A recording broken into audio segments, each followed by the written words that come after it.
Welcome, everyone, to the Halloween special. Mark is here with us to enjoy our favorite time of the year, the spooky season. Mark up from Archaeosoup, and he has his own Halloween special coming up later Uh-huh. in the week, Yep. where if you have not put in your short stories for Mark to judge and read out, you should do so very soon. Uh, but today, we are going to talk about the origin and history of Halloween, All Hallows Tide, Punky Night, Dia De Los Muertos, Winter Nights, anything that you want to call this Okay. holiday, Samhain or Okay. otherwise. We are Uh-huh. going to talk about the entire history and origin of Halloween, where this holiday comes from, why it fell out of favor in certain places, and Hmm. why we celebrate it now. Mark's got Yeah, the scoreboard ready, and I Mark has have. been studying. I saw him. No. I just happened to pick up every year. I pick up the same book. It's called Trick or Treat, by Lisa Morton, It's a A good History book. of Halloween. It is Yes. it is a good book, and I get so far into it, and then I put it down again. And this year, I thought I'd just peruse. I Just haven't been. brush up. I haven't been. I haven't been. It's fine. It'll be fine. But anyway, so today it's Frightlin versus Spook. Thank you So very much. I yes, you're very appreciate welcome. it.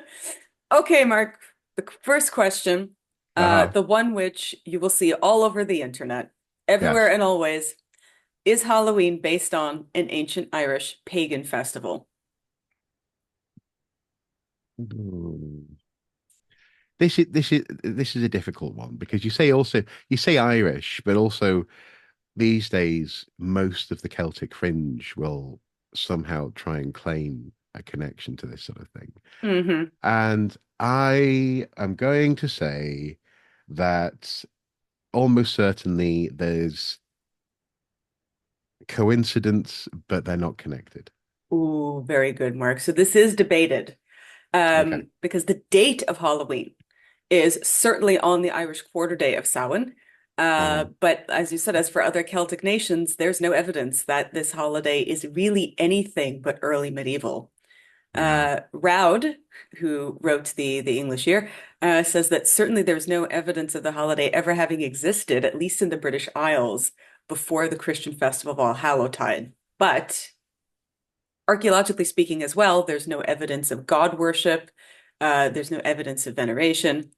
Hmm. Um, However, Ireland is the debated one because we Yeah. do have a name for the holiday. We will get into what that holiday actually is. So, Hmm. second question, Okay. is Samhain an ancient Irish holiday? Uh, no. I'm going to Ooh. say, and the reason why I'm going to say that Mm-hmm. is that the word describes, uh, it describes a moment in the calendar. It's not necessarily a Ah, festival, but it's a very very good good, time for a Mark. festival, though. Give yourself a gold star, 10 points. Thank you. See, this Thank is you. what happens when 10 you points. study. Look at you, head boy today. So, is Samhain an ancient Irish holiday? Yes, but as Mark Yeah. just said, it might only be one of the quarter days. Mm. And because it's only attested as far back as the ninth century. That's all we Yeah. have. We have if there's mention of it in Torach Evra, which is the 10th century Irish mythology tale. And it's mentioned, the earliest it's mentioned is in Sanus Cormac, which is Cormac's glossary, Hmm. but that's all we know about it. Yeah. So let's talk about what does Samhain mean? What does it mean? Well, it's named after a guy called Sam Hain, No, who. Mark, wi- stop it. Don't, don't. So yeah, this is how we ended last time, isn't it? What does uh, the word really mean? Sewin. Oh, is it Summer's End? Yes, excellent, Mark. Wow, Yeah, you're hitting it out of the park today. yeah. That So, again, that wasn't research. I promise. I promise. Samhain nowadays, though, is the word for the month of November in Irish. That's what it is. Uh, Okay. it means it's supposed to mean the end of autumn, but as you said, the old Irish Sav or Sam Mm, is summer, and yeah. Whin is end. Mm. Why? as linguist John T. Koch notes, why this word means summer's end when we've already had, because Lunasa is the big summer holiday, right? Hmm. So why this means summer's end when technically it's the end of autumn and the beginning of winter, we actually don't know.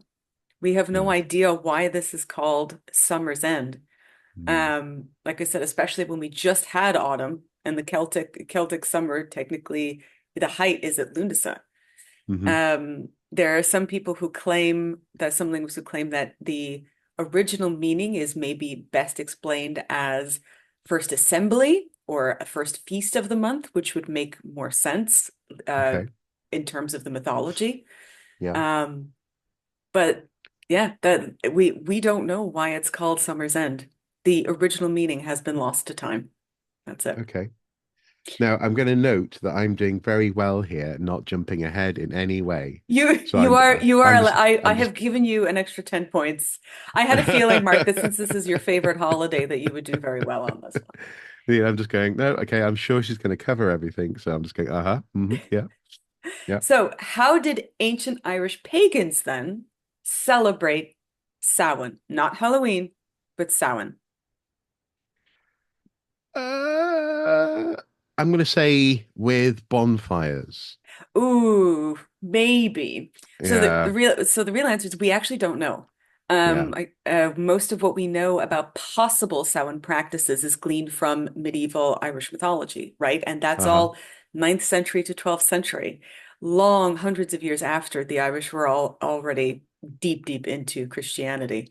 So it's Mm, really difficult to know. It is possible that there are the two extant traditions that maybe that they gleaned is, as you said, bonfires and hmm. maybe divination. That's Oh, the okay. Yeah, so yeah. those are the two that maybe go back that far. So Hmm. according to friend of the channel, Professor Ronald Hutton, none of the Irish medieval tales ever portray Samhain customs. And a text like Thomas Cormac, which says a lot about Bealtaine, which is the Hmm. obviously May Hmm. Day or Beltane, Hmm. doesn't tell us anything about the religious observances of Samhain.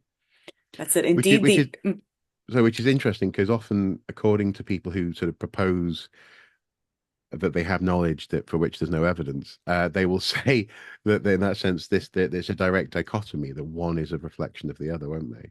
And yeah, we yet, really yeah, don't know. And no, mm, it's very sticky. And I know that this mm. gets in a lot of people's craw, and I know that a lot of people get very adamant about Passionate. yes, passionate Yeah, about and yeah. listen, it's my as I say, it's my favorite holiday.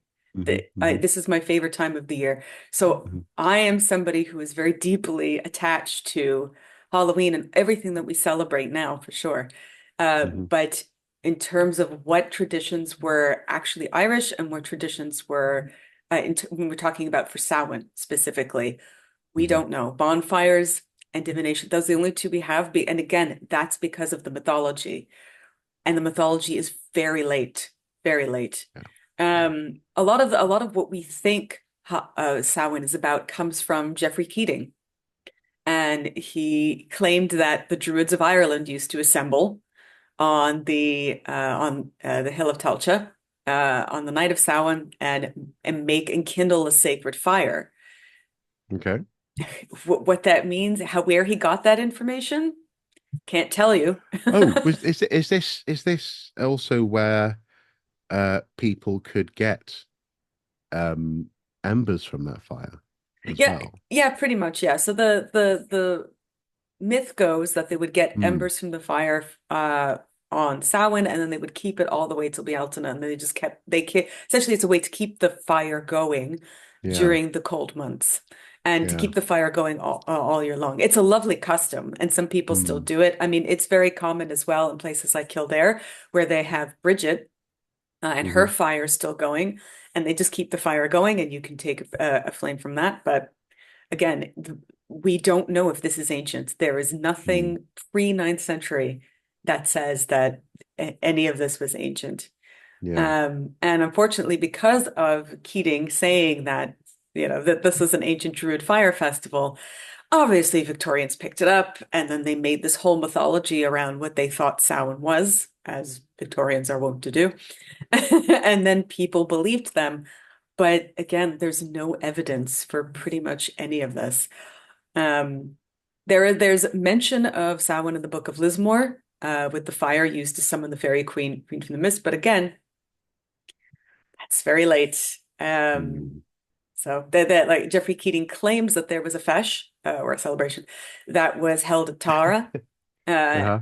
and that the olives came and that Ireland met to lay down new laws for the year. Maybe that happened. Okay. Yeah, yeah. The problem with this, though, is that all of his writings are from the 1600s and he gives no sources. Yeah, yeah, yeah.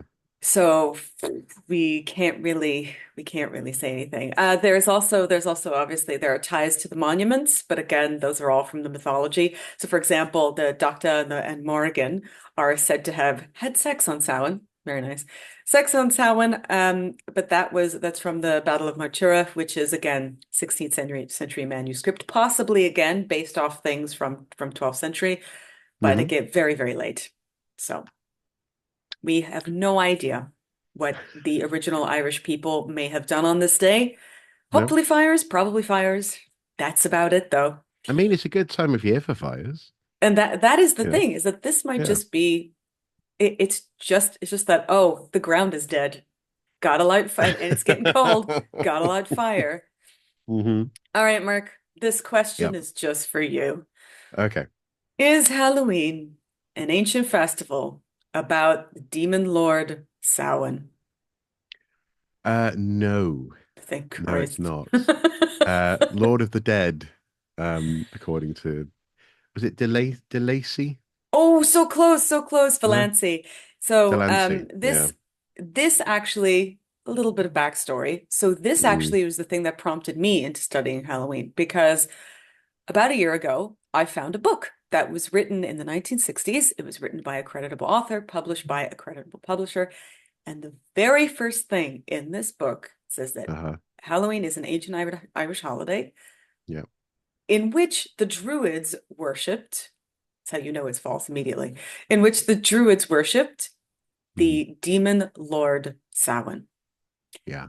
And I threw the Yeah. book and went, "What the heck is this?" And I said, me, who obviously studied Irish, I thought, who wrote Hmm. this? And Yeah. so I did Yeah. digging, and I discovered that this information was gleaned from an evangelical pamphlet, which in turn was gleaned from, as you said, uh, a report from a British military surveyor who did Yeah. not speak Irish. His name was No. Charles Valancy.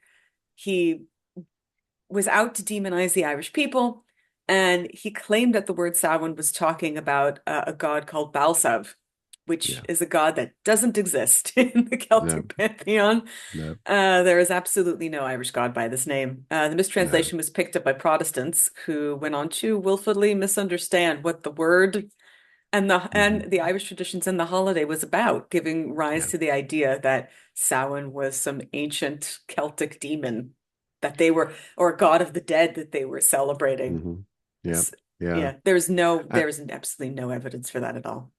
no, no, and stop me if we're going to come on to this later on, but this whole thing, which we've heard in other capacities throughout our quizzes, of sort of borrowing aspects of paganism as seen through a Christian lens, is one that Halloween absolutely suffers from. I mean, last night, Yeah. well, over the weekend, actually, 2 nights on the trot, we were staying with friends, to help them do bits and bobs, and uh, we were talking to our goddaughters and their parents, wonderful people, basically family. Um, and she of the two of the couple is from very close to where Mrs. Soup is from, Hmm. and so people literally think that they're sisters. They look very similar to each other, in many respects. But we were talking about Halloween, and Nicola says, oh, isn't this the thinness of the veil and all this sort of stuff was coming out, and and this is where I genuinely, folks at home, I really feel like I love these quizzes, but I have a love-hate relationship with them because you want to feel it, don't you? You want to feel that way at this time of year. You want Yes, to I'm be sorry, Mark. to feel the sort of the cold dark encroaching on you, and the light and the As we possibilities. always say when we do these lectures, Yeah.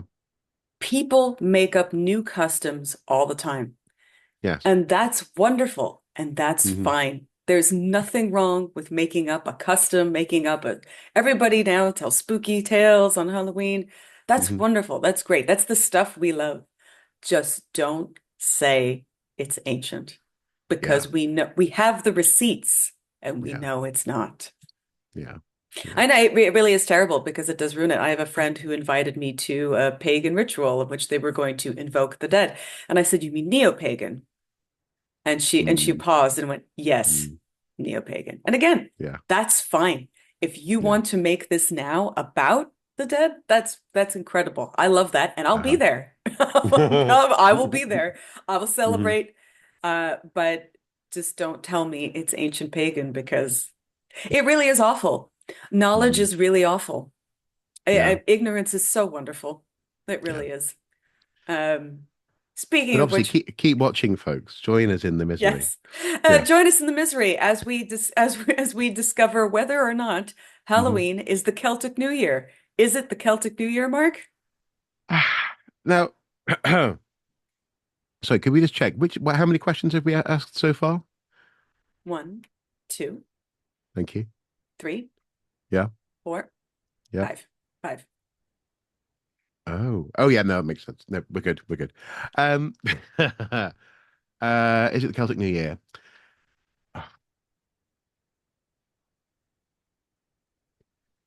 And there's a reason why I'm thinking very hard about this. Um, there's so many people, even people who I respect and have written about this, that say yes. But the only origin I can find for this is an assertion by a Victorian gentleman. Yes. 10 on 10, So Mark. yes, Oh, yeah. you're such a good boy, Mark. You learn so Thank you, nicely. thank you. Yes, Yes. I'm very sorry, kids. Actually, most of the legend, if we're talking mythology, most of the mythology points to summer possibly being thought Yeah. of as the Celtic New Year, so probably Bealtaine. But there is no evidence for Mm, Samhain or any other Irish pagan festival around this time of the year being yeah. thought of as the New Year. It was Sir John Rhys, as Mark said, a Victorian who Yeah. claimed it was the old Celtic New Year because he Yeah. saw a custom on the Isle of Hmm. Man that the Manx called Hogapney, which is very close to Hogmanay. Hmm. And he thought it was, therefore, he thought it was an ancient Celtic New Year. Yeah. But there is no other source for this. And No. unfortunately, Sir James Fraser took this man at his word and wrote about it in the Golden Bough, saying that it must be the Celtic New Year because it's Hagapne, which means New Year in, Yeah. but that's No. it. Yeah. This is a Victorian anecdote. There is nothing to predate this whatsoever, and Mm. it is really depressing.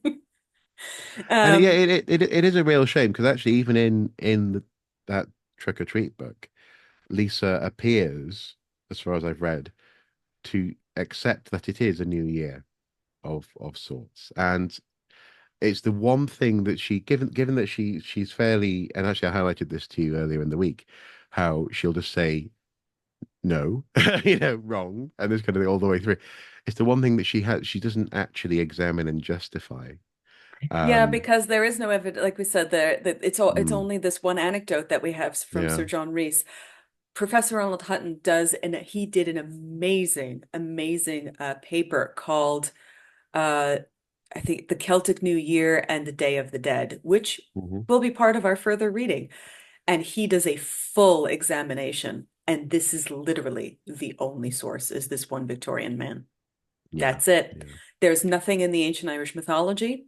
There's Mm, nothing in Gaulish. Like there's nothing for continental Celts either. The colony calendar, which obviously is in pieces, mm, but the mm, colony calendar does not suggest that this time of the year was a new year.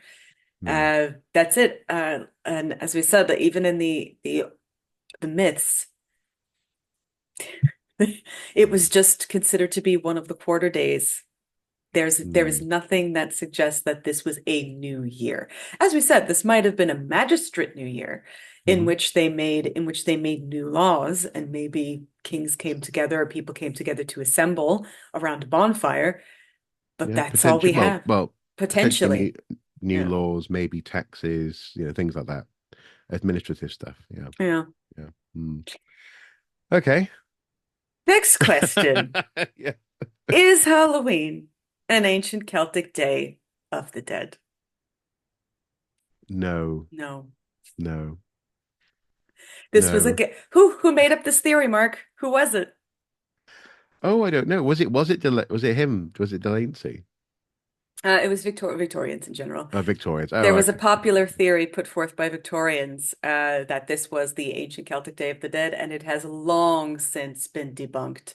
There is Always. no Yeah. evidence that Samhain, or whatever else you want to call this holiday in any of the other ancient Celtic languages, there is no evidence that Samhain was originally about honoring the dead.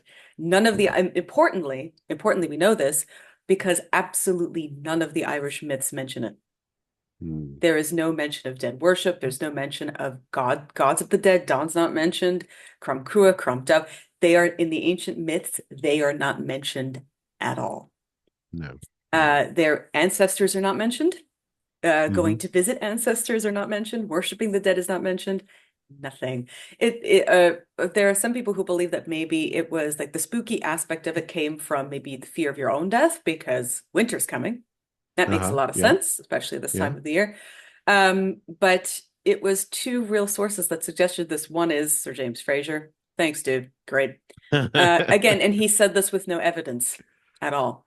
And the I second get one the was impression that there are some people, him included, maybe Geoffrey of Monmouth and Gerald possibly, who you would just, if you could, even just open a wormhole to get your hand through, you would travel through time and just slap them, just, and then they wouldn't know why or what happened. I would give up Maybe, one finger just to poke yeah, Geoffrey of Monmouth in the eye. yeah, If yeah, I and had to then lose it it through a closes. wormhole, Yeah, yeah, yeah, exactly. If I had to lose yeah. it through a wormhole, I would rather my pinky get stuck in his eye for all eternity for the confusion that he has caused.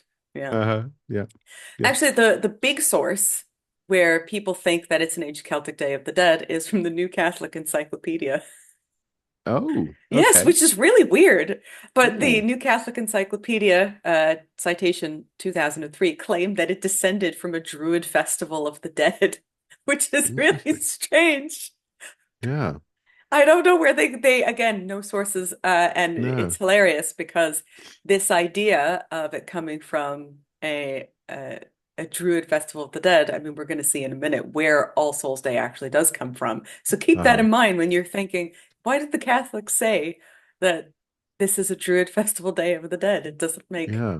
make any sense. So I'm going to read you a bit from Professor Ronald Hutton's paper Okay. on the Celtic of the Dead. He says. Samhain had been the pagan Celtic feast of the dead, but he researched this.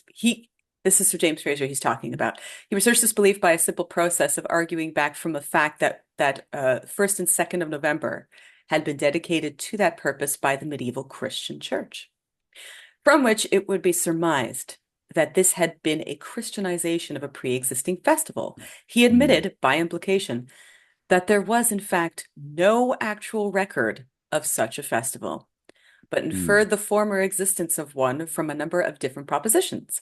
That the church had taken over other pagan holy days, Hmm. that many cultures have annual ceremonies to honor their dead, commonly at the opening of the year, and that, of course, the 1st of November had been the Celtic New Year, which obviously has been debunked.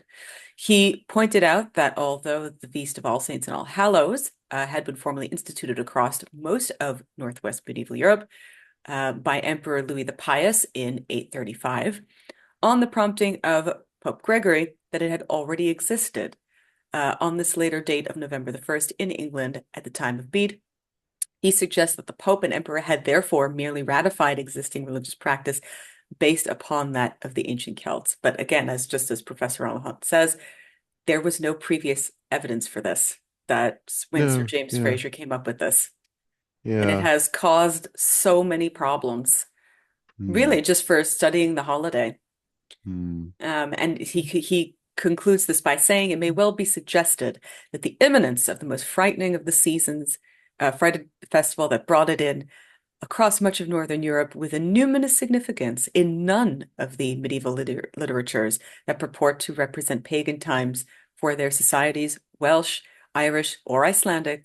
On the other hand, does there seem to be any clear association between this festival and the human dead? It is likely that the pre-Christian societies of ancient Northern Europe, in common with so many across the world, had an annual festival to commemorate those dead, but no direct evidence of one survives. Yeah. That is the definitive answer. Yeah. So then Okay. why did Samhain or Halloween celebrations persist in Ireland of all places? Uh,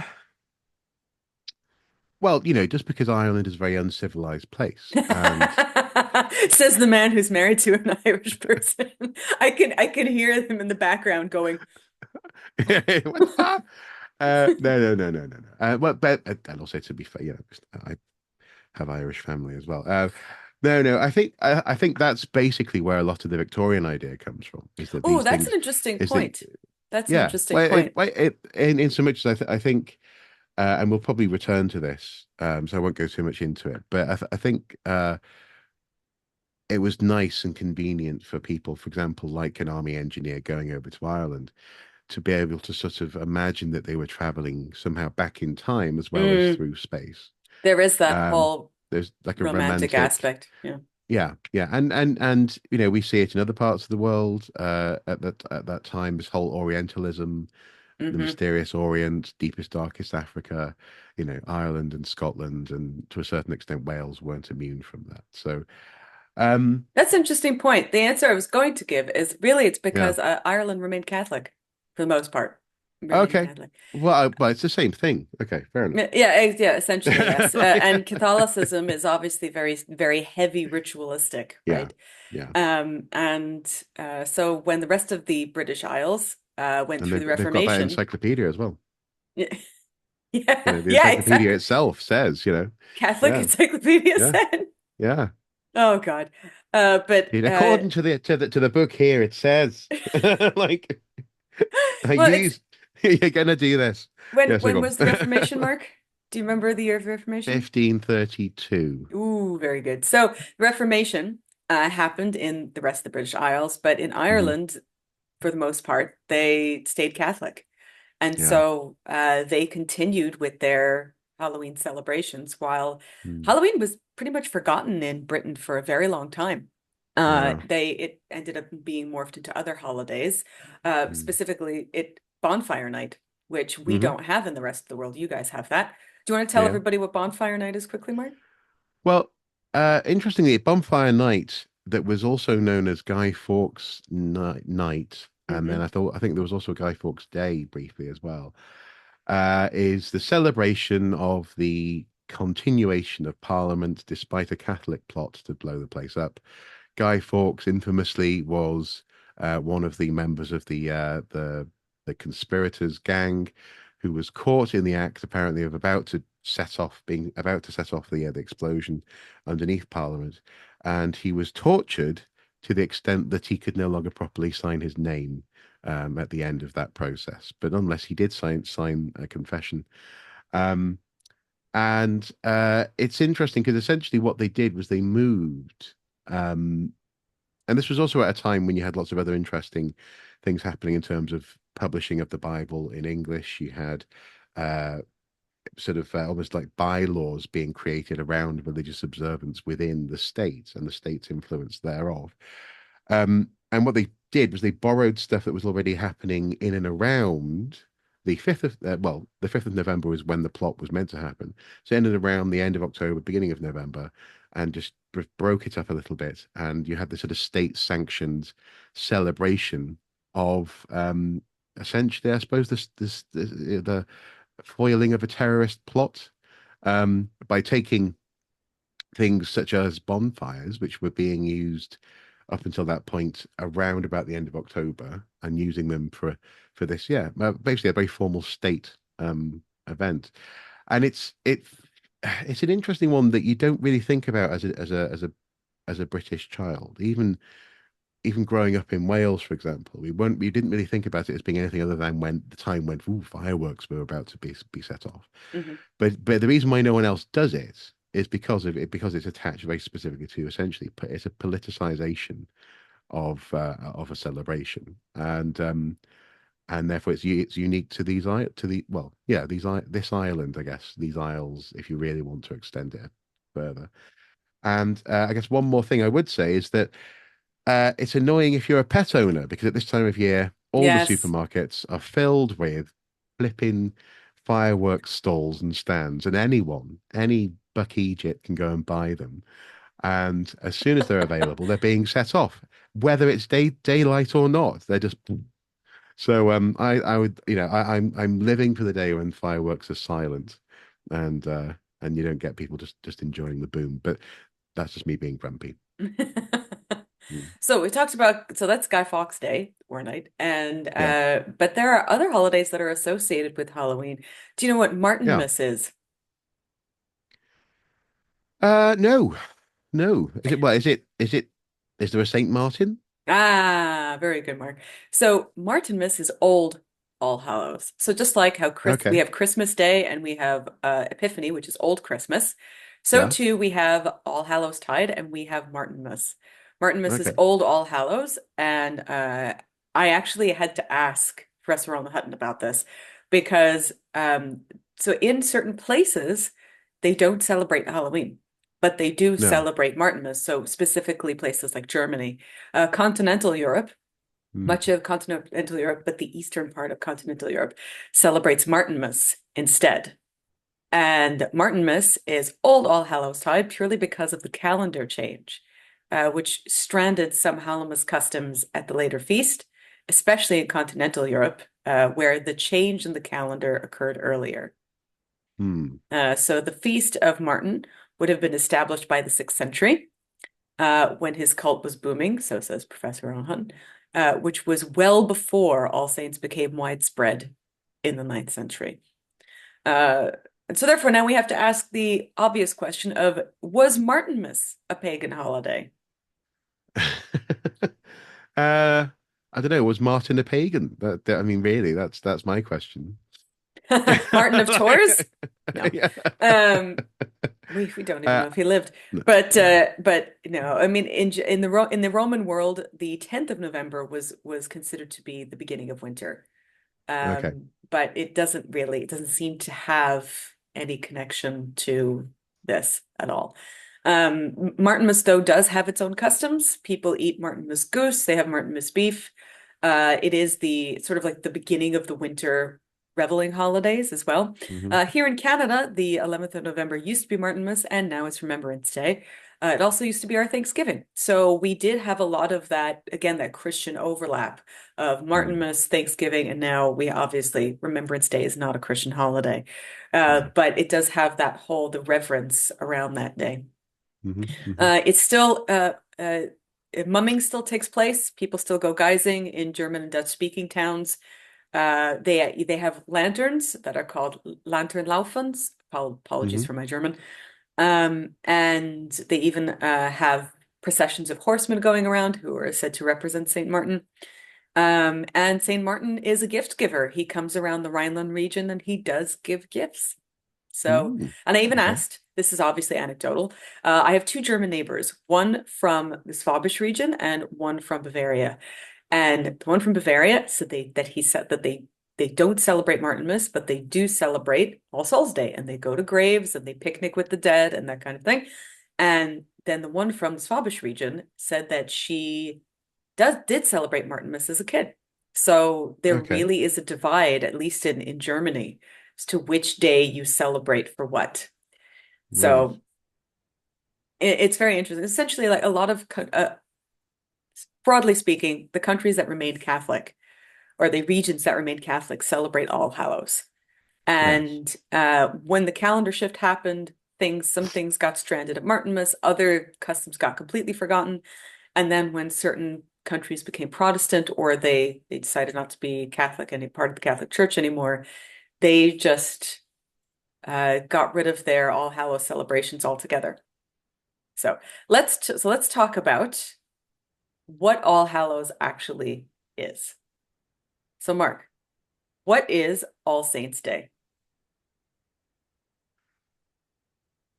Uh, Unfortunately, Did we the lose you? internet.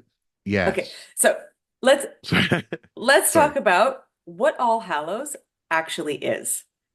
Well, actually, So, sorry. So just before we do that, can I ask? Can I just come in with a question at that point? Sorry. no, yeah, of course. Yeah. Okay. So so St. Martin's Day. Okay. Just for the boys and girls at home, do we want to explain what mumming and guising is, or are we going to Oh, come we're on gonna to do that? that. We're gonna do that. Okay. Okay. Okay. We will, because yes, Cool. because obviously, I mean, here in Canada, we do have a mumming tradition, but we kind of got it from you Yes. guys. Okay. But yes, we do have tradition of mumming and guising. But we are going to talk about that when we talk about where trick-or-treating comes from. But Okay. let's Cool. let's talk about first Hmm. what All Saints' Day is. Mark, what is Yes. All Saints' Day?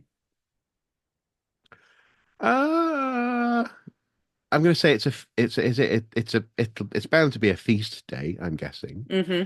And is it a day when you basically mop up you mop up all the other saints that you Pretty haven't much, yes. celebrated? Yes, pretty Yes. much. Yes. There were too many saints to Yeah. put because every day on the liturgical calendar has too many saints attached. So they just decided it's an early medieval holiday that began in certain parts of Europe. In some parts of Europe, it was the spring, and then it was moved to November 1st, officially in the 8th century. Hmm. But by interestingly though, by 800, we have evidence that churches in Ireland, Northumbria, and Bavaria were already commemorating All Saints on November 1st. Okay. So Okay. there were some places where it was in spring, and there were some places where it was done in November. Some Mm. manuscripts of the Irish Martyrology, which date to around 8th century, around that time, have the commemoration of All Saints on November 1st. But in the 1790s, Alcuin of Northumbria recommended holding the feast on the 1st of November to his friend in Bavaria. So again, we have again the connection between Ireland and Germany here, Mm. holding the feast at the same time. Um, as we saw with when we talked about Martinmas, people were already celebrating the many saint days that cropped up. So we obviously it was Saint Martin, Saint Michael Hmm. on September 29th. Obviously, Saint Nicholas, everybody knows Saint Nicholas, I think. So we had so many saints' days now cropping up that Mm. they just decided, as you said, to scoop them all in and Yeah. let's just get Yeah. one day where we celebrate all of them. Just Um, move, put that bread around the bottom of the pot of the bowl. Just yeah. Yeah. exactly. Hmm. And it was Pope Gregory III finally he dedicated an oratory in the old Peter's Basilica to relics of the holy apostles and all the saints and martyrs and confessors. Uh, all are just made perfect, who are the rest throughout the world, he said. So and that's that. So that started being All Saints' Day.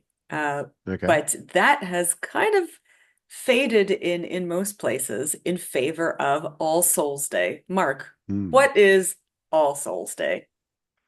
Um, this is a guess. I'm guessing that it's connected uh to mumming and sort of for some reason I keep on getting this muddled up with Terry Pratchett as well, so, like the Soul Cake Duck. But Yes, there yes, were but that's right. That's soul yeah, cakes were made for Souls' Day, absolutely. yeah, and that people would Saint go Martin is around really the soul cake. exactly. And that people, especially kids, would go around sort of dressed as often saintly figures, bishops and the like, and get cakes in return for prayers for the recently deceased, I think. Oh, very good. But okay, so All Souls Day is now November 2nd, but it was Uh-huh. established by Odilo of Cluny and his monastery. So somewhere between 950 and 1030. Okay. Okay. And it was soon adopted by the whole Western Church. Odilo instituted the annual commemoration of all the faithful departed to be observed by the members of his community with alms, prayers, sacrifices for the relief of soul suffering in purgatories. Purgatory Yes. was well established because obviously, purgatory in general is not in the Bible, but purgatory was well established around 1100.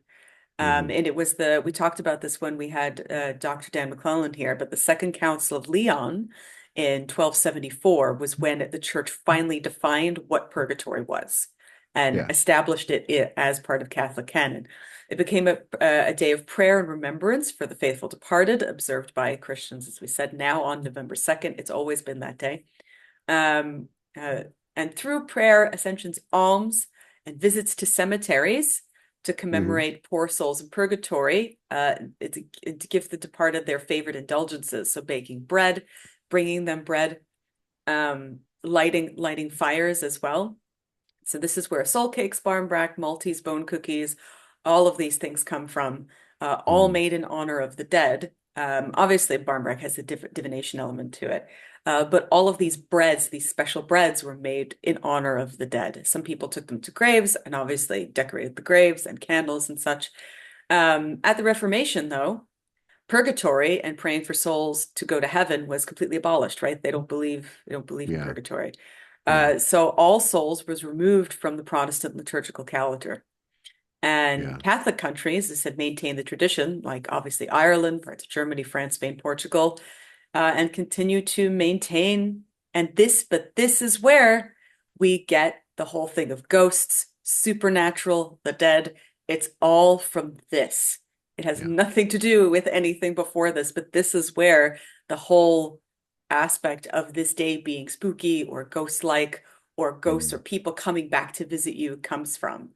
Yeah. Um, and Yeah. actually, interestingly, very early in Western Christianity, we have ample evidence that the custom of praying for the dead uh, in inscriptions of catacombs uh, with their constant prayers for peace of the souls of the departed and early liturgies commonly contain commemorations for the dead. So this practice goes back a very, very, very long time. In 6th century, it was customary in the Benedictine monasteries to hold commemoration of the deceased members at Whitsuntide, so in the summer.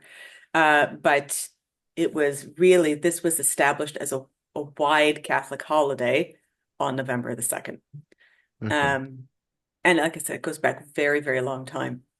Mm. So All Hallows, has mostly died out, as we said, in places like England, Protestant countries for a very long time. But instead, there were other festivals that came in and filled up the place. One that you mentioned, Yeah. Mark, and then another one is Punky Night. What is Punky Night, Mark? I don't know. Uh, but the reason why I say that is that I don't know if I know it by a different name, if this What is. name might you know it by? So, I mean, so one of the names that came up during the weekend in our conversations when I was disappointing my goddaughters about the history of Halloween, Oh no. um, yeah, was things like, so even in Sunderland, people in the 70s growing up with Devil's Night as opposed Mm. to Halloween itself. Mischief. Oddly enough, I came across the a word gating night. Yeah, that's another one. Yeah. Yeah. Are these the same thing or Great not? question. Are they the same thing, Mark? Dwi ddim yn gwybod. I do not know. So I'm sorry. Punky Night, which has nothing to do with spirits because people mistakenly thought this had something to do with pucks. This does not. Yeah. According Is it to more like, Roud, yeah, punk? Is that, yeah?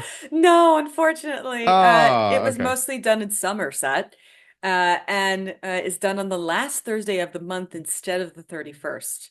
Uh, Okay. and punkies are the mangolds. that they are the Mangelwurzels that they carry around Right. Yes. Yes. with some candles in them. They also make seed cakes or siblet cakes, and they play games. Some people say that this is an ancient holiday, but there is no proof of Punky Night being even mentioned pre Mm, 19th century. Sorry. mm. So it's possible that it just might have been a revival of old Halloween customs that they're just celebrating now. So what is Yeah. Mischief Night, Mark?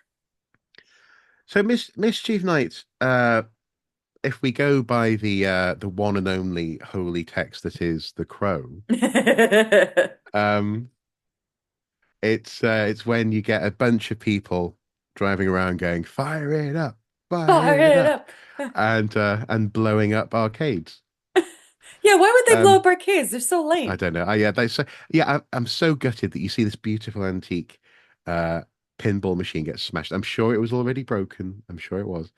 But yeah, gutted. No, so Mischief Night, the night before Halloween, my understanding at least, and it was a night when people basically just let loose because they figured, well, it's meant to be sort of almost like a balance, isn't it? The idea is that you're balancing out your impulses with a call to reflect upon saintly things the following day. Ah, and so Mischief Night might be calling back the essentially the era of misrule because Ah, the whole point mm, of winter holidays, a lot of them have to there's licensed misrule on a lot of these winter holidays.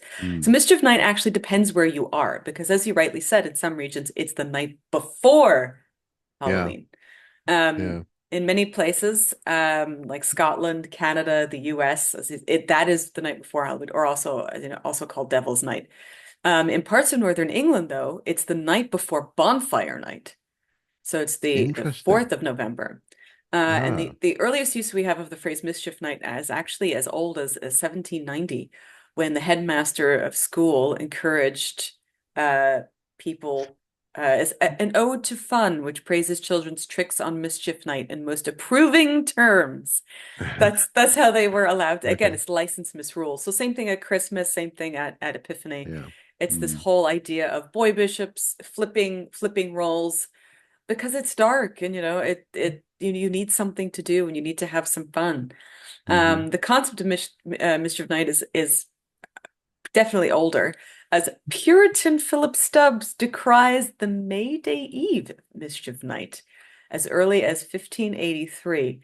In the east coast of the US, it's known as you said, Devil's Night, and sometimes it is known as Gate Night or Gating Night as well. Yeah, Gate night I've heard in the Midwest. So, hmm. and I don't think we use that phrase in Canada. So that must be a Statesian thing. Well, my understanding is that it comes from people taking the gates, literally lifting the gates off the homesteads of people that they didn't like, and then stacking them in the middle of town. Um, and this was where a little bit of research came up. Or this, my reading highlighted this, where apparently there was a one particularly infamous gate that was subject to this ritual, which involved actually taking the gate apart, lots of people involved in this, carrying it and then putting it back together in the middle of town, Oh, that's so great. as to, yeah. That's But great. you've got to really, want to do mischief to have That's an that's engineering work. core. Yes, yeah, it's impressive. Yeah, Yeah, bolts that and is rivets and things. oh, Yeah, that's amazing. I love that. That's yeah, fantastic. No, we don't have that custom here, but I hope yeah, it's still going on somewhere. yeah. That's dedication. I hats Mm, off to you, whoever it is that still yeah. celebrates Gate Night. Um, Amazing. All right, Mark, another question to disappoint your goddaughter. Uh-huh. What do witches have to do with Halloween? Ah, sweet FA. Yeah. Yeah, yeah. Sweet Fanny Mm, Adams and for nothing, hmm, so nothing hmm. originally. Let's be very clear on that. That Yeah, nothing yeah, originally, witches were never associated with Samhain, no. or Halloween, because remember, wise women were celebrated up until Puritan times. So Yeah, yeah. it's We've impossible. established in the following the interview you did with Jason Kingsley that you are basically the crone. You go around harassing knowledgeable people with religious anecdotes. Questions. Yeah, you just go, and people are like, she's very wise. Yeah, Oh, Um, I will imagine myself in that book when it does come out. exactly. Yeah. But yeah, Yeah. nothing. Witches originally had nothing to do with the holiday, and they weren't associated with Samhain or with Halloween Mm, until the mm, 18th century. Um, no. because the holiday before them really was just about the saints and the dead and had nothing to do with magic or evil or demons. Mm, It's mostly due to witches being associated with spooky things and human bogey figures. That's about it. Many of yeah. the references to burning witches with Hallows fires that we have are all modern.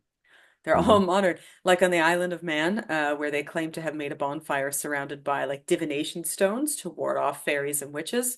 That's a big thing. They do that also in Scotland, where they make a bonfire with divination stones, and like, if you, Hmm. depending on which Hmm. stone you kick, you might get visited by a witch or a fairy. But witches only adopted Samhain into their sabbats when Wicca appropriated Samhain into its Wheel of the Year. And now, obviously, Okay. it is the day for witching. Yeah. It's the day upon which I come out and speak to Yeah. the Yeah. children. Exactly. And crone people. Yeah. Yeah, so Um. nowadays it is the big witch holiday, but in ancient Mm. times, absolutely nothing. Like we said, 18th century is Oh, the earliest association. do you know? The other day, someone said to me, "Have you ever been to the US?" And I said, "No, I haven't." It's fine, you're not And they missing said, anything. "You always like," and they said, "Would you like to?" I said, "Not at the moment, no." Um, but yeah, never mind. I mean, New York is up there. I'd like to see New York, but I've also heard it's very crowded and smelly. But I would love to It's go. much I better would than it love. used to be. As a child who grew up there in the 80s, it's actually right now, it's actually pretty good. Okay, okay.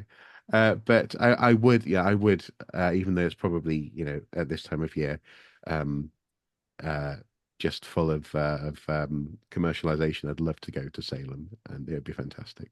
Oh, that's a Uh, gas. New Hampshire's yeah, amazing. mm, yeah, It's fun to drive through there. yeah. And But maybe do like a whole East Coast sort of New England kind of tour, and stop off at Christine McConnell's house, to say hello. It'd all be, the yeah, resident go witches to just Rhode wave. Island. Yeah. Yeah, Bring them exactly. Yeah, it'd be cookies. fantastic. Yeah, yeah, I'd love to do that. Ah, So anyway. as we said before, you wanted to talk Hmm. about guising, and Yeah. so was trick-or-treating originally a pagan custom? No, No. There no, is no evidence in the oldest references to Samhain or Halloween that talk about no. guising, dressing like the dead, or even going around to neighbors. Yeah. So trick-or-treating in general came from two customs. Okay. One was Hmm. holding vigil for the souls, and going souling or soul caking, as we said before, going around with the cakes, getting alms, providing entertainment Mm, for the wealthier. So this way, the wealthier would give out either cakes mm, or alms, hmm. and guising. Yeah. So guising in general. So guising for at least for Halloween seems to be either to ward off bad spirits Hmm. or to frighten them away, or maybe to invite your ancestors or something like that. Nobody's really Yeah. sure about that one. But again, it seems to be part of the whole licensing of misrule. Well, So in that sense, it's literally being disguised as well, isn't it? So you yes, and are so this, somewhat, as we yes. said, this custom happens many times in the Mm, calendar, like Thomasing on the 21st hmm. of December. And as we said, people going around. Think of something like caroling. I mean, caroling started as a dance, but now people go Mm, around caroling, singing for money. mm. That's very common in the winter months for people to come around like that. It was a way to make sure, essentially, that the poor would have something to feast on or to eat during the Well, beginning and of the that's the winter thing, months. we can't just have charity. They've got to dance for their food, for goodness sake. You know, we don't. Can't- Redistribution of wealth, Mark. Yeah, Redistribution. I'm not just going to give you money. Dance for me, peasant. Um, That is kind of yeah, how it is. unbelievable. Yeah. Yeah, so there are some people who believe that it may have evolved from a tradition of impersonating the fairies to ward off the fairies, but again, that's all much, much later. Yeah. Um, Impersonating spirits or souls was also believed to protect yourself from them, so that's possibly where it came from. Hmm. In Ireland, costumes were sometimes worn by those who went about before nightfall collecting for the Samhain feast, and that's pretty much where modern trick-or-treating comes from, is people Yeah. going around door to door doing plays or perhaps again guising mumming in Hmm. order to get money or food for poor people before All Saints Mm. Day. So that's where the Halloween, the night of, comes from. In There's Scotland, a yeah. Mm? I was going to say that there's a related sort of remnant that still happens here, linked with bonfire night, where Ah, people will collect so-called collect a penny for the guy, and ah, so ah. people would take the effigy that used to be traditionally of Guy Fawkes around Which is where and we get the ask, word guy from. yeah, exactly, yes, and get money basically for having. I've never really understood that one. It just seems like we've stuffed this sock with straw and drawn a face on it. Give us some money. And it's just like okay, okay. But the only time I've seen it in person, oddly enough, though, was a couple of years ago here in the northeast of England. And I think what happened was, as far as I can tell, some kids just went, "Oh, this is great! I can just go to the supermarket and ask for money out." So that's what they did. They just had this they were, penny for a guy, and I was like, "What? Are you Victorian? Where did you know? Like, where did you come from?" Um, It's but a it's a news connected papes sort for of thing. sale. Papes Yeah, for sale. exactly. Yeah, yes. I'll polish your shoes. Yeah. Um, but yeah, I think it's related sort of the idea that it's a time when you can ask for stuff from Yes, people. this is the beginning of winter. It's a time when you can ask for things. So in Yeah, yeah. Scotland, young men went to house with masked, veiled, or painted, and would threaten to do mischief if they weren't paid or if they weren't given Yeah, something. So yeah. hence the trick or treat. Mm, We don't know whether this was to personify or to ward off evil. No idea. mm, Probably to ward off, to be honest, because like we said, the holiday didn't have any evil associations until Americans gave it one. mm, Wearing costumes at Halloween obviously spread everywhere in the 20th century, as did playing pranks, pretty much. mm. Even though there are other mumming traditions associated with Halloween. Like we said, this is just the first of the winter festivals that have guising. People go around Boxing Day, St. Sylvester's Day, Epiphany, even all the way till Easter. People go think of going around at Easter, right? Mm. And it really is just a way to redistribute the wealth and let poor people have a chance to participate in the holiday without being embarrassed, essentially. I think that's really, Well, actually, oh, uh, okay, yes, okay, I think yes, that's really yeah, yeah, what original guys, when you wear the pillowcase over your head, yeah, the guising was because it was a way for poor people in the community to ask for alms without having to be ashamed of it. So. yes. That's a very good point. Yes, yes, yeah. I mean, there are other guising traditions like we talked about for St. Sylvester's Day. There is a Sylvester Klaus who's a big man with bells, and he just goes around shaking at other people's house. And you give him a drink or you give him something, and then Hmm. he will go around and shake his bells and ward off I could evil. do that. Yeah, I could, just cover me in bells. That would be brilliant. yeah, you Yeah, could. It's a custom still going yeah. on in Switzerland, so you could knock yourself Oh, out. I've got to get to Swiss. Oh, okay, that's a bit far, a bit too The far to Alps are travel. lovely. Yeah, exactly. All right, Mark. Around here, just have people like, "What are you doing, man?" Like, like, trust me, if So we were in Switzerland, you'd be giving me money. Like, You you could, as we say, you could start the custom. You could start yeah, a new yeah, custom and go around and yeah, do it, and then everybody will follow. Why not? yeah, yeah. There, start it to claim that you're the new Swiss Association, and just Exactly. on Saint Sylvester's Day, just start going around going chick chick chick chick chick, and then put your hand out and see what happens. If they're great And what's the costumes, worst that they're could really happen? Yeah, amazing. But I mean, yeah, again, they're not the only guising tradition. We have as well the kukri in Bulgaria, the giant headed monsters where they yeah. go Uh-huh. around and they shake dance like that. It's Oh, okay, amazing. It's really amazing.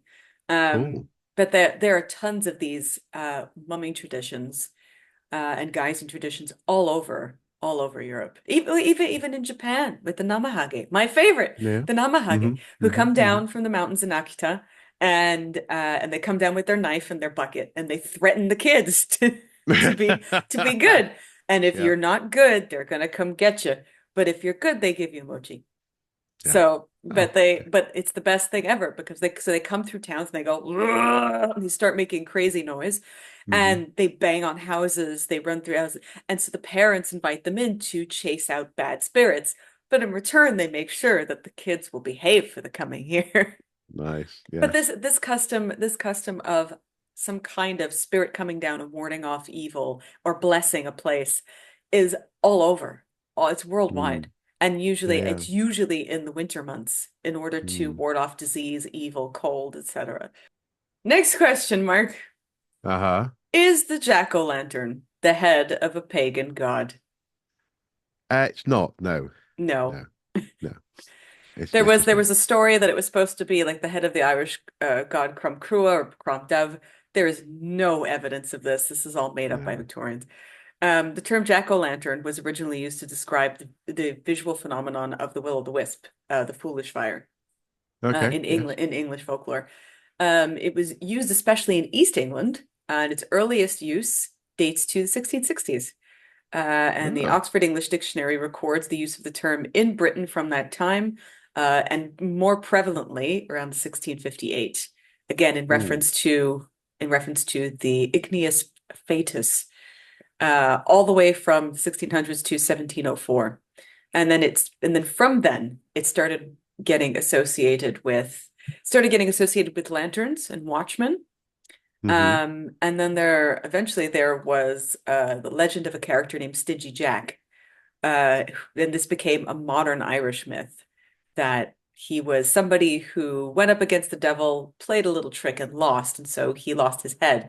And therefore they say, oh, that's the origin of the jack-o'-lantern. No, it's not the origin of the jack-o'-lantern at all. Okay. Um, Christian doctrine about purgatory, though, says that it's the purgation of souls that was lit up by fire. And we know in places like Ireland and Germany that they made the lanterns. So obviously in Ireland they used turnips. In places like Germany they used Swedes. Obviously pumpkins were not available until very recently. And they would hollow them out and they would put lights in them as the people lit their way along the procession of probably getting alms. Yes. And so it's supposed to, I guess, represent the purgation of souls. But that is also debated, possibly. In North America, though, when we talked about this in one of our shorts, that in North America, Uh-huh. jack-o'-lanterns were done for all harvest festivals, not just Halloween. And most importantly, Thanksgiving. Yeah. Thanksgiving, there are Thanksgiving cards with jack-o'-lanterns on them.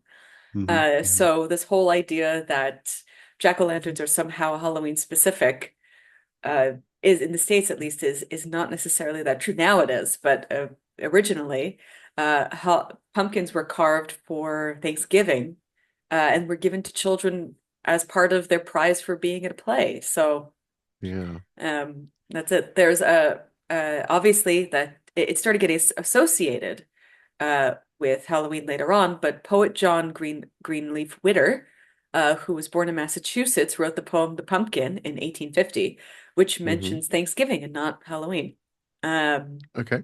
but many people think that because of the legend of Sleepy Hollow, that the pumpkin is associated with a demon, or that pumpkin faces are somehow demonic or pagan. But Mm. even in Sleepy Hollow, he doesn't mention a pumpkin as the head. No. No, in the original No. story, it's not mentioned. It's really just in the Disney adaptation that they made it a pumpkin, that he's Yeah. flaming pumpkin that he's throwing at people. Yeah. And then, well, yes, and then of course you have. Are you sorry? Are you talking when you say the Disney adaptation? Are you talking about the Tim Burton movie, or are No, you talking about the animation, the the animated animation, yeah, yeah, movie? the Yeah, yeah, animation. yeah. Because obviously then Tim Burton went on to use it as well. And the only thing that bothered me about that imagery was when the horseman throws the his lit head in the at Johnny Depp at Ichabod. It doesn't. It's not rolling. It's flying straight. I know it's like cinematography. It's fantasy, Mark. Yeah. No. No. No. No. No. No. No. No. No. In terms of cinema, I understand it makes sense to have the face go oh, but it would be rolling. But yeah. So that took me right out of it. That took you. Yeah. Yeah. As My a kid, I was like, suspension, the suspension of disbelief was broken. And you know, Uh, on a similar note, and this is a slight tangent, but on a similar note of physics of flying things in Hollywood, the same goes for Robin Hood's arrow no. in the Kevin Costner Robin Uh-huh. Hood Prince of Thieves. When he fires it, it's just they just show it's like a camera eye view, isn't it? Yeah, And where it's just the Yeah. the blade is straight, it's not spinning. Yeah. It should be spinning. Yeah. No. I believe Men in Tights got it right. Of course But it would. But yeah. jack-o'-lanterns weren't only in reference to Jack. They were also called many other things. They were called Hobney lanterns. And there are also other things that are called Jack O something. So for example, you were mentioning the effigy before. There used to be a Jack O' Lent who was Okay. it was in the England in the from the 15th to the 17th century. And they would make a straw effigy and they would burn it around the season of Mm, Lent. mm, In Swiss folklore, there's the Jack of the Bowl, which is a helpful house spirit. So this whole idea that the Jack O' Lantern is somehow an Irish demon, a demonic spirit, named after an Irishman is completely false. Not at all. mm. No. Speaking of Okay. people with no heads, Mark, is the Yeah. Dullahan based on a pagan god who comes at Halloween? I mean, I've got to say no, haven't I? No, no. No, Yeah. unfortunately, some Victorian folklorists name Crom Crua or Crom Dove, uh, thinking that the Dullahan must have come from them, which is Hmm. where they think the Dullachan, like the dark one, came from, but is particularly active at Halloween. But all of this was made up by modern folklorists. There is no association with Dawn, the Irish god of the dead. Some people claim that Dawn made the Dullahan, but again, those are modern stories. That's it. Mm. Very importantly, however, that the Dullahan follows a long-standing tradition of headless horsemen throughout medieval Europe, and is not necessarily distinctly Irish. There are no references to the Dullahan in the Irish Folklore Commission. Oh. Yeah, so it might be an Mm. American Irish thing that then traveled back to Ireland. Okay. And the earliest mention that we have of the Dullahan is from Thomas Crofton Croker, who claims to have gotten four different stories about the Dullahan from local people. Um, but he also talks about the headless coach or the Cushtigan Can, and it's also called the deaf coach, Cushtivohar, the coach on the road. Um, and that's the name that's given to the vehicle, but it's the Dullahan that drives the coach. Yeah. And that Yeah. he's the headless person, made very famous, I think, by Darby O'Gill and the Little People, where you Yeah. see the big coach coming and him riding the coach. Yeah. Um, and there are these sources say that the driver was headless. They don't call him the Dullahan, but just that the coach had a headless driver. But the thing is that the Dullahan, unlike what people think, in all of these stories, the Dullahan was never there to kill you or to scare you. He was there as a way to pick you up if it was your time to go. So you would see, according to the stories, you would see the coach or you'd see the driver, and he would go, ugh, and he'd get in, and Yeah. you would get in, and that's it. There was no, I mean, in some of the stories, people try to cheat the coach and all that kind of thing. But the Yeah. coach was not coming for you if it was not your time. That's the whole aspect of it. Okay. Dawn, the god Dawn of Dead, is mentioned in the Liber Gabála and the Dinsenachus for Chechtun, which is where his house is, and that he's two different figures, the god of the dead, and the father of the Tuatha De Danann. But until recently, they're not associated with Samhain, winter, or neither are they headless. They don't ride horses. So again, Mm. like I said, the headless horseman archetype and mythical figure has appeared all over Europe since the Middle Ages. So it's not necessarily distinct. Now, the Dullahan and all of the folklore that has come out now is obviously very Irish, but it's not based on any kind of Irish god, Celtic god. I think this is this kind of bogus idea that Do you came. know, I, I mean, we may return to this at the end, but I just wanted to say, like, we really do love this holiday. Yes. It's just that everywhere you turn, there's just like, Everywhere it's I just not turn, I ancient. hear Yeah. things like Halloween is, and Yeah. there are a couple of Irish creators who do go through this, and they actually do get upset that Americans think that they're celebrating an ancient Irish holiday. Yeah. And the Irish creators say, well, we know what Samhain is, but your version of Halloween is not that. And No. even though now in Ireland we celebrate Halloween, Samhain is a separate holiday. that's Mm. celebrated by neo-pagans, and they're not Mm. celebrated the same way. Yeah. And so there are a lot of Celtic Reconstructionists who don't like that American Halloween, or that Halloween as we know it now has been sort of stamped onto their holiday. And I totally understand their disappointment. Yeah. Yeah. Yeah. To be fair, though, the Irish Tourist Board leads into this Yeah. because, Yeah. so for example, they like to say that the puka is like the great mascot of the holiday. So, Mark, Hmm. what does the puka have to do with Halloween? Well, I think as you know, and as everyone at home knows, I'm sure, through these conversations, puka is definitely, uh, in terms of its origins, that is, absolutely, undisputably, actually, connected to Ireland. And it what it has is this deep sort of Emerald Isle core that's very Irish. Is it, Mark? I shouldn't do that. uh, no, no, it's not. It's not. Unfortunately, no, it's not. No. I had this Dr. Anthony Uh, Delaney in his history, one of his history hit programs After Dark, told people that the puka was an ancient Irish ghost. yeah. And I had to write a letter about it because it is unfortunately not true. When you say you had to write a letter, I am usually not that person. But again, this is an Irish person with a PhD who is yeah. telling people that, first of all, that puka's not a ghost, Mm, who is telling people that puka is always been associated with Halloween, etc. That's not true. And mm, you can say it is now. Again, hmm. you can say it is now. And it Hmm. is, but don't say it's ancient. So another name for the night of Samhain was Puka Night. But we have to say the obvious thing, which is Puka is Old English. Yeah. That is what the word is. Because, do you remember why, Mark? Do you remember why Puka has to be an Old English word?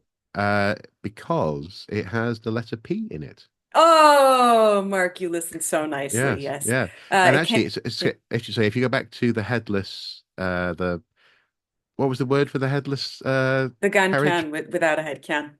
Yeah, yeah. Ken, pen. Exactly, yeah. So the Ken bit is proof that Puka couldn't, because in the P Celtic world, head is pen, not Ken. Yeah. Exactly so. Mm, Right. yeah. So the name was probably imported to Ireland by the Vikings via Old English. The earliest use of the word is 8th century, sorry, which lines up with the arrival of Vikings in Ireland. Whatever this spirit was called before Germanic peoples arrived in Ireland, or whether the Vikings actually imported it to Ireland, that we don't know. No. But the puka now is traditionally a shapeshifter that takes on many forms in tales associated just with mischief. Mm, And there were tales of the puka coming to take the puka's portion of crops that were left over at Samhain. Or there were also tales of the puka spoiling fruit that were left on trees, and of people making charms to ward off the puka. But again, all of these stories are modern. mm. And the Irish Tourist Board likes to say They when love it. they love it because they go, Ireland, the home of Halloween. And now they have the Puka Festival, which is a beautiful festival Yeah. that just celebrates the day. It's not pagan, it's not Christian. It's just a cultural festival. Now, Hmm. just that's just a fun event about Halloween. So speaking of your part of the woods, Mark, do the Welsh celebrate a pagan Halloween holiday?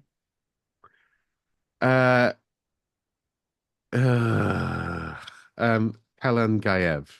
Yes. Yeah, Which it's means first day of winter, basically. yes, 10 Yeah. points, Mark. Amazing. Yeah. Connected to the Latin kalends as well, isn't it? In that Yeah, sense. Mark, Yeah. so Mm. good today. Wow, I Thank am you. Thank you. thrilled. Gold stars. Yeah. I think my lack of throat has meant I've had to engage my You've had brain to more. read. Yeah. But no, so yeah, Gaev is Welsh for winter. Yeah. So, And um, is this a pagan holiday in Wales? no. No. Well, it's a uh it's complicated, isn't it? Because I grew up with it being something like that. Lots of people I know do something like that at the on the 1st of November or thereabouts. But no, it's not an ancient traditional thing. No, it's that No, this there's no evidence before Middle Ages, no, just like yeah, Ireland. So yeah. it probably is kind of the same thing where Wales retained. It Mm. is one of the three ghost nights, Mm-hmm. and Mm-hmm. it is beloved in Wales. Yeah. There now they say things like a spectral white lady, and the Mm-hmm. tailless black sow is Yeah. very prominent in Welsh literature. But again, remember that's all medieval. Yeah. All of it associated to this time. Yeah. What is blood moneth, Mark? I mean, it sounds like Blood Month. Yes, that's Um, exactly what it means. I've never heard of it. So blood What? moneth is what Bede calls the 1st of November. He claims that it is Interesting. it really is just that it's a time upon which um, people sacrificed, I say sacrifice, people killed animals that they couldn't afford to feed for the rest of the year, and they just made meat with it. Okay. So Okay. they cured meat and that kind of thing. But a lot of people claim that this is evidence for Germanic people celebrating a pagan holiday at this time.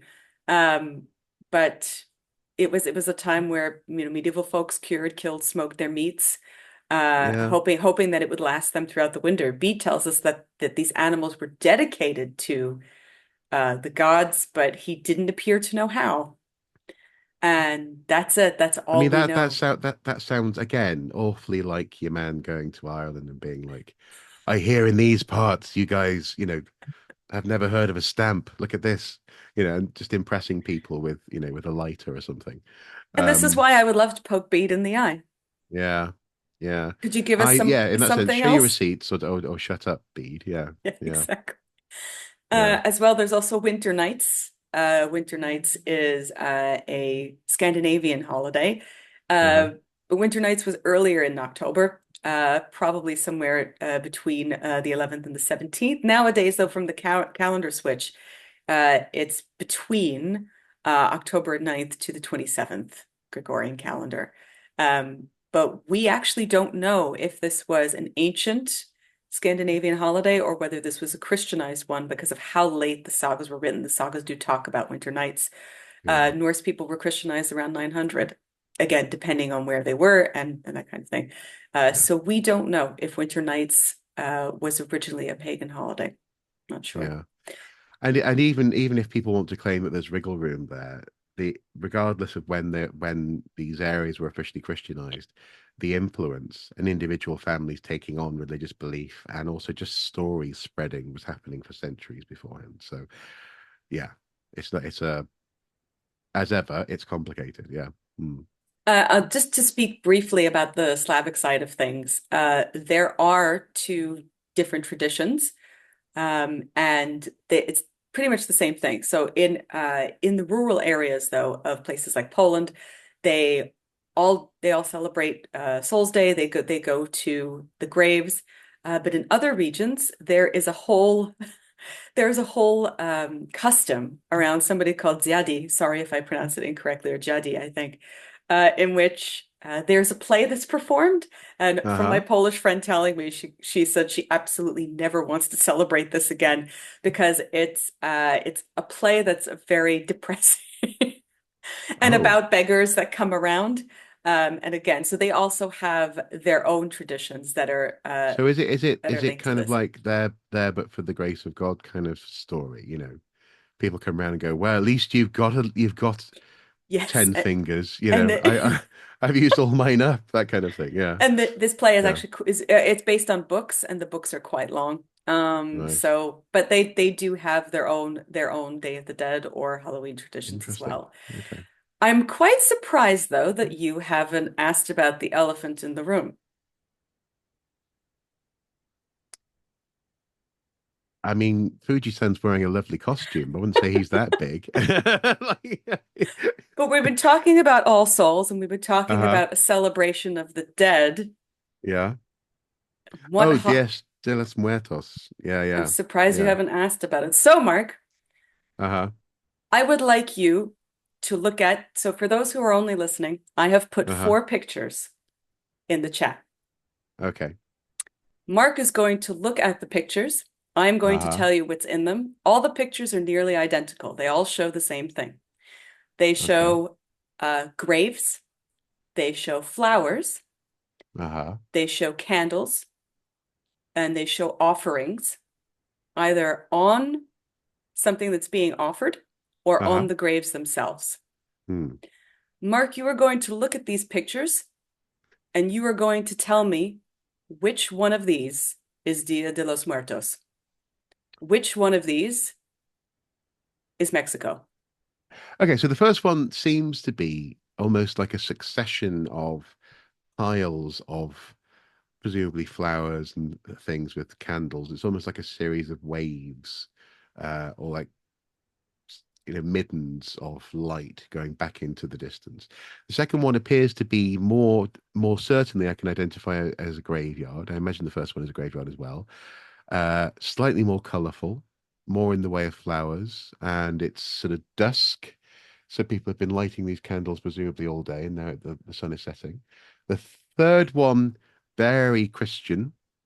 Again, I imagine all of these are Christian, but you can see lots of crosses, lots of individual, fairly standardized crosses actually on graves and candles. And people, in this instance, actually, people are in and around those graves, and taking a moment uh, to consider things. And then the fourth one, sorry, is uh, much darker later at night. And again, we have lots of graves, candles, and a sort of a processual way down the middle that goes towards a sort of a presumably maybe a shrine to Mary, possibly. Um, which one is now are we asking which one is in Mexico? Which one of these is Dia Yeah. de los Muertos? I'm gonna say they're all different versions of it. What do you mean? Well, if we take this to be a time when you visit the dead, you remember the dead actively, and you maybe take things to them and you place candles upon their graves. I don't imagine that you have to, that just one part of the world has a monopoly on that practice.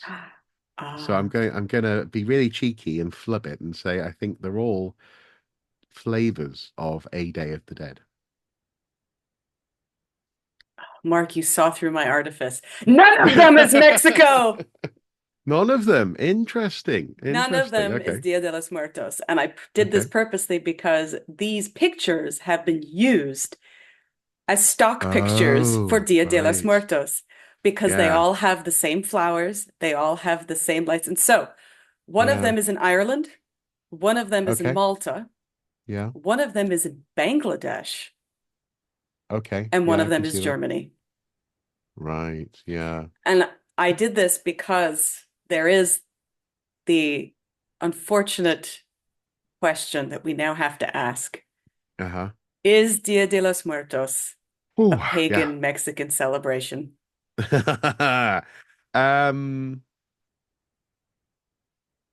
I I'm gonna say that it is, as with lots of things in Mexican Catholicism, it is very, it's hard to pull apart. So I'm gonna say technically no, but the cultural door is open to things like, for example, uh, handling the remains of the dead and polishing bones, this kind of thing, which also actually is a Catholic practice. It's something which they used to do in the early days of the Christian church in a sort of a Roman world.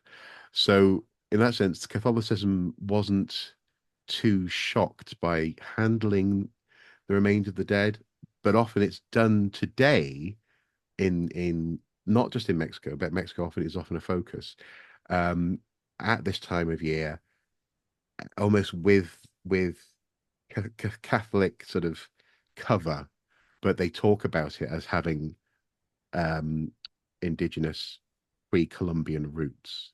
So I don't know if do you know what I mean? 'Cause I don't want to say they're definitely making it up.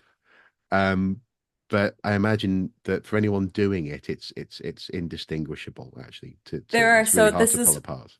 widely debated for all the reasons Yeah, that you just stated. Many Mexican scholars believe that this is mostly a Catholic holiday from All Souls, yeah, brought over by obviously the Spanish, but that it is mixed with some indigenous practices that uh-huh. were celebrated in rural parts of Mexico, or maybe only in Oaxaca, because that was where Dia de los Muertos is very, very popular originally. Mm. There was the Month of the Dead in Aztec culture, but that was in August. And the church moved certain venerations to All Souls Day. Certain Mm. customs, like the marigolds specifically, might be very old, but as you have just Hmm. seen in all these other pictures, other people bring chrysanthemums, which are Yeah, very close. And yeah, that, like I said, this is worldwide. That's why I put the picture of Bangladesh in yeah, there as well. It looks pretty much the same. Obviously, there are very distinct Mexican flavors to things. Like Santa Muerte yeah, is the Holy Death, the skeleton saint, which the church is not happy about. They don't like that because they no, think because their whole idea is that, oh no, like you were saved with Jesus, you shouldn't be yeah, praying to death. That's the whole point. yeah. So Santa Muerte is a new cult that's been popping up in Mexico in recent years. And La Caterina, the mascot, the lady, the skeleton lady with the big Oh brimmed yes, half. hat. Yes, yes. But we know that she was invented in 1910 by a Mexican painter named Jose Guadalupe Posada. So, and she was intended to be a satire of the wealthy, and she was based on the current dictator's wife at the time. Okay. And now she's obviously this everybody loves Katerina, and they put her up Mm, there. Mexican mm, historian Elsa Malvido, researcher for the Mexican Institucio Nacional de Antropología, or Antropología, sorry, for my Spanish, completely discards any native or syncretic origin, arguing that the tradition can be fully traced to medieval Europe. She mm. highlights the existence of similar traditions on the same day, and not just in Spain, but in the rest of the Catholic Southern Europe, and in Latin America as well, where ofrendas, or offers of the dead, sweets in the shape of skulls and bread in the shape of bones exist in many other countries. Yeah. Opposing views assert that despite the obvious European influence, there is proof that of, as you said, pre-Columbian festivities in certain regions that were very similar in spirit. Um, so that's all we have. Mm, The celebration included such elements as the placement of tamales on altars. This is the old celebration, hmm. near burial grounds of warriors to help them on their journey in the afterlife. But really, it was the Mexican Revolution in the 1910s that really pushed this to the fore, because there was a big push for Mexico to have its own identity and to have its Yeah. own things. And so it took this day and made it into their own holiday with their own flavor, with their own brand. And it was really in the 1930s that there was a zest for making things look more pagan than they actually were. Yeah. People claim that the sugar skulls are 3,000 years old, thanks Martha Stewart. Yeah. But that is not Yeah. even historically possible. Sorry. No. No. In Spain in the 1500s, All Souls Day was actually a massive deal. And in 1671 in Spain, they actually call it Dia de los Muertos Hmm. in Valencia. Other historians also point out that as for how big Dia de los Muertos was, before around 15 years ago, there was very little celebration outside of the countryside. James Bond very famously depicts Hmm. the procession in Mexico City, but even Yeah. as the director pointed out, there was no procession in Mexico City at the time. It Yeah. was afterward where Mexico really liked this and they went, sure, we'll do it. And so now there is one, but most Mexicans have said that they don't even recall seeing a Dia de los Muertos anything when they were younger. Dr. Mm. Andrew from Religion for Breakfast points that popular culture like Grim Fandango, Book of Life, and Coco, along with now people all over the world getting to see Dia de los Muertos and loving the aesthetic, that it really has popularized the holiday when Hmm. it usually stuck to the rural, and especially the Oaxaca region. The mariposas, the butterflies, also might obviously be a very old thing because that's their migratory period, right? The butterflies are Yeah. coming back to Mexico around this time of the year. Um, Other countries like the Philippines has undas, where they also have ofrendas and they go to graves. Malta has they do the same thing, and they have the entire month of the dead where they make little bone biscuits, and Hmm. they leave it for the dead. And Poland has an identical celebration for All Souls as well, where they bring flowers and candles, and they bake breads for the dead as well. And as you saw from the pictures, Catholics in Bangladesh even put lanterns on their graves and flowers on their graves also. Yeah. So that's our discussion of Dia de los Muertos, Yeah. kids.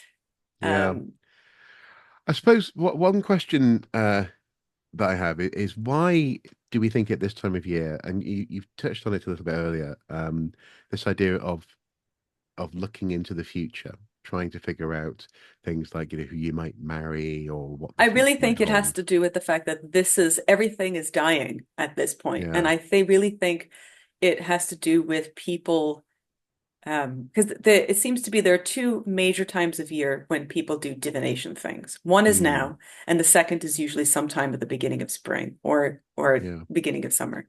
And I think it's a way of looking ahead on the year. If you think about it Mm. from just a rural aspect or an agrarian Mm. aspect, your crop is in, and Mm. now you have to wait out the winter. So might as well do Mm. some divination to see how the winter's going to go. Who knows who's going to die in your community? People might Yeah. starve, people might freeze to death. So Yeah. same thing with the springtime when Mm. everything's growing and you're nervous for how How the well is it harvest is going to going to grow? go. Yeah. Yeah, Mm. exactly.